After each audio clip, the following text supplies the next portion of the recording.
I'm Miss Nelson, and I'm going to read you Chapter 6, Crabby Abby.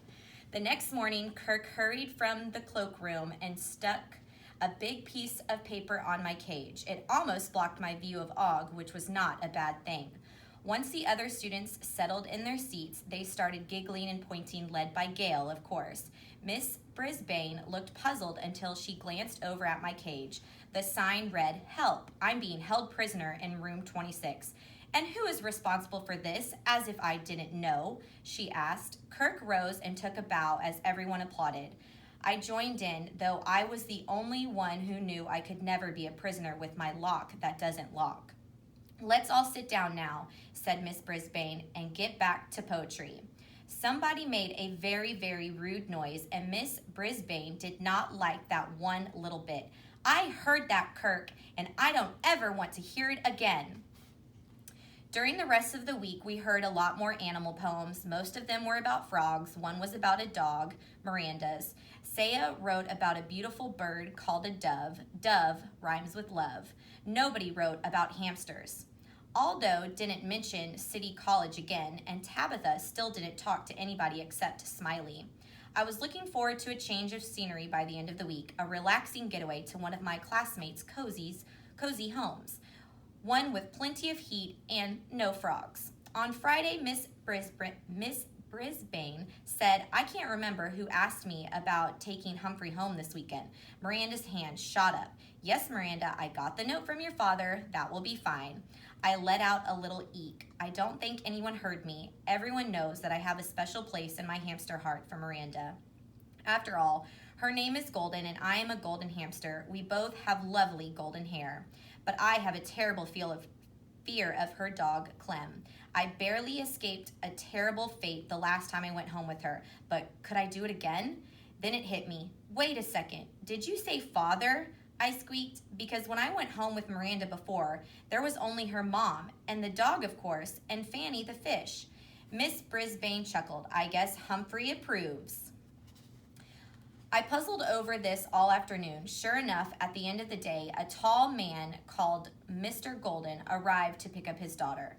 At least I wouldn't be riding with the bus with Marty Bean. That was a break. Miranda, thoughtful as ever, threw a warm blanket over my cage as they carried me out. Miss Brisbane picked up Og's cage. "I thought you said Og stayed here on weekends," said Miranda. Miss Brisbane chuckled. "It's a surprise for my husband. He always enjoys Humphrey, so I thought I'd get a kick out of having Og for the weekend." I felt cold, cold, cold, and we were still inside. I thought that Brisbanes were my best friends of all. Were they ready to replace me with a frog? Once we were in the car, I didn't have time to worry about the Brisbanes. I was too worried about facing Clem again. I could practically see his sloppy tongue and drippy nose and smell that bad breath waiting for me up in Miranda's apartment. What a shock it was when the car pulled up in front of a house, not an apartment building. "Here we are, Humphrey," Miranda announced. "You've seen my mom's place, but this weekend we're staying at my dad's place." A nice lady that Miranda called Amy met us at the door. "Hi, honey," said Mr. Golden, kissing Amy on the cheek. "Meet Humphrey the hamster." "Cute," Amy replied. "I think he should stay in the girls' room." "What about the living room?" asked Miranda. "Or the dining room table?" "I think he'd get in the way," Mr. Golden said. "Let's go to your room." Miranda's room in the apartment had a bed, a desk, a fish tank, and stars on the ceiling. Her room in this house had 2 beds, a dresser, a desk, and no stars. Everything in this room was pink, from the walls to the bedspreads to the carpet on the floor. A girl about Miranda's age was sprawled across one bed, reading a magazine. "What's that?" she asked in an unpleasant voice. "Humphrey, he's our class hamster," Miranda explained. "Well, he's not staying in my room," the girl stated firmly. "It's Miranda's room too, Abby," Amy said as she came in the door behind us. "Put Humphrey on the desk." Miranda thoughtfully opened my cage to straighten out my ladder and my water bottle, which had slid around during the ride. "Mom, I have homework to do on that desk," said Abby, sitting up. "Huh?" Amy was Abby's mom, and she was married to Miranda's dad? Things were quite confusing. "Okay, we'll put his cage on the floor," said Amy. "I heard a baby crying in another room. I've got to see what Ben wants," she said. Mr. Golden followed her and Abby got up to close the door. He stays on your side of the room, Abby told Miranda, and don't forget, no crossing the line. Abby took her foot and dragged it in a straight line across the middle of the pink carpet. No crossing the line. Ever. Miranda sighed. I know, you tell me every time I'm here. Sometimes you forget and don't touch anything of mine.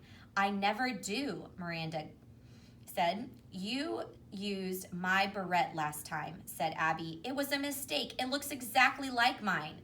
Good for Miranda for standing up for herself. I didn't complain when you borrowed my book without asking. Abby plopped back on the bed again and thumbled through her magazine. Just don't cross the line, she muttered. I hopped on my wheel for a spin. Sometimes it cheers people up watching me spin. Abby was not one of those people. She glared at me. Don't tell me it makes noise, she said. Can't you stop it? Humphrey is not an it, he's a he, said Miranda. I love that girl. You could read in the living room, she suggested. I was here first, Abby suddenly slammed down her magazine and stood up. Okay, anything to get away from you. After she left, Miranda leaned down close to my cage. I was hoping she'd like you, Humphrey. She sure doesn't like me. It's not my fault my dad married her mom. It's not my fault she has to share her room with me every other weekend. She sighed. I've tried to be friends with her, but it's no use. She's a wicked stepsister, like in Cinderella. Miranda looked sad, so I leaped up on my ladder and hung from it by one paw to cheer her up. She smiled, so I leaped onto my tree and began swinging from branch to branch like that Tarzan guy I saw on TV. That made Miranda laugh. Abby returned with a sour expression on her face. I must have looked that way the day somebody in room 26, I'm still trying to figure out who, slipped me a slice of lemon. Mom wants us to help fix dinner. She's got to feed the baby. She disappeared as quickly as she appeared. See you, Humphrey, Miranda whispered. And remember, don't cross the line. After she left, I squinted my eyes, but I couldn't see a line anywhere. All I could see was a sea of pink. So much pink, I felt a little ill. Later that night, while Miranda took her bath, I was alone with Abby. I decided to try and be friendly. Nice room you've got, I squeaked politely. Abby turned toward me and frowned. Were you squeaking at me? She shook her head. This is the last straw. First, I have a room all to myself.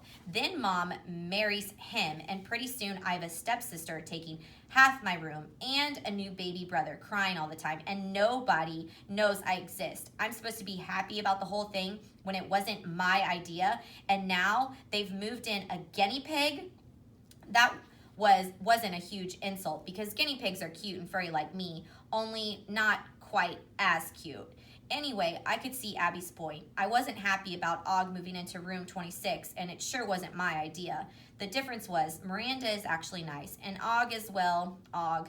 Miranda returned, and the two girls settled into their respective beds. Night, Humphrey, Miranda said to me. Neither girl said a word to the other. I had a long night ahead of me, and since I'm nocturnal and do most of my sleeping during the day, I had a lot of time to think. What Abby had told me helped me understand why she was so crabby with Miranda. If only I'd studied psychology like Natalie, maybe I could get inside her head and figure out how to make her like Miranda as much as I did. The next morning, Miranda cleaned my cage while Abby lounged on the bed, writing in her diary. What are you doing anyway? She asked Miranda. Taking out the old bedding, putting in new, changing the water, stuff like that. Abby slammed her diary shut. It doesn't, go to the bathroom in there, does it? Well, sure. Abby leaped off her bed and pointed to the door. That's the most disgusting thing I've ever heard. Get it out of my room right now. I've figured out a lot about humans, but I still don't know why my little potty corner is always such a big deal to them. I'm really quite tidy. Miranda didn't budge. He's on my side of the room. I was all for Miranda. On the other paw, I could see that Abby had been through a lot of changes in a short time. It's not easy getting a new roommate. I learned that the hard way. I also knew what a good friend Miranda can be. Friends help friends, so I figured it was time I did something about it. I had a plan using reverse psychology. Since Miranda had no luck getting Abby to like her, her plan would make them not like each other even more, if that was possible. Okay, It didn't make a lot of sense, but when Natalie used reverse psychology, it worked really, really, really well. I had the chance to set my plan in motion a short time later when Mr. Golden announced that the whole family was going to a museum. Do we all have to go? Asked Abby. Yes, all of us. We're a family, you know, said her mom. Abby wrinkled her nose. Even the baby? We'll bring the stroller, said Miranda's dad. He'll like it. Despite her grumbling, Abby joined the rest of the family, and I soon had the whole house to myself. My plan would take speed, strength, courage, and lots of time. It would be well worth it, if it worked. Once I was sure they were gone, I opened the lock that doesn't lock and hurried over to Abby's bed.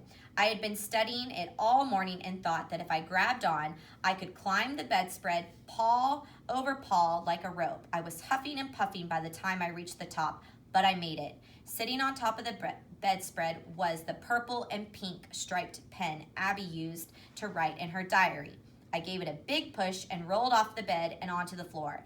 After that, I scrambled over to Abby's night table. There, I found her pink bracelet with Abby spelled out in purple and white beads. I pushed that onto the floor too.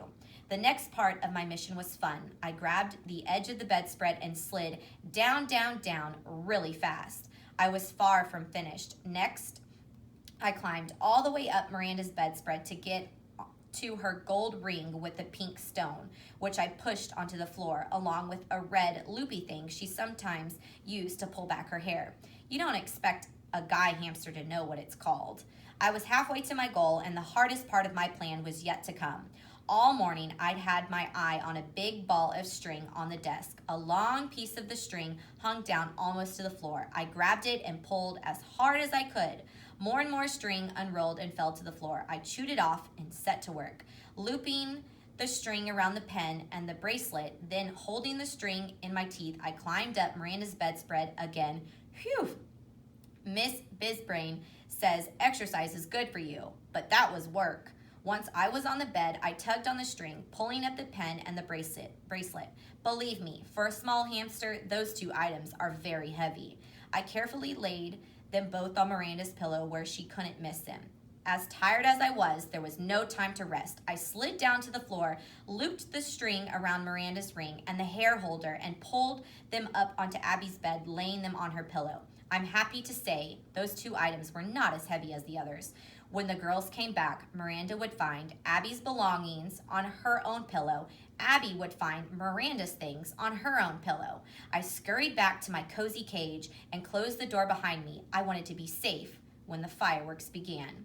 Little friends may prove to be great friends. Aesop, writer of fables.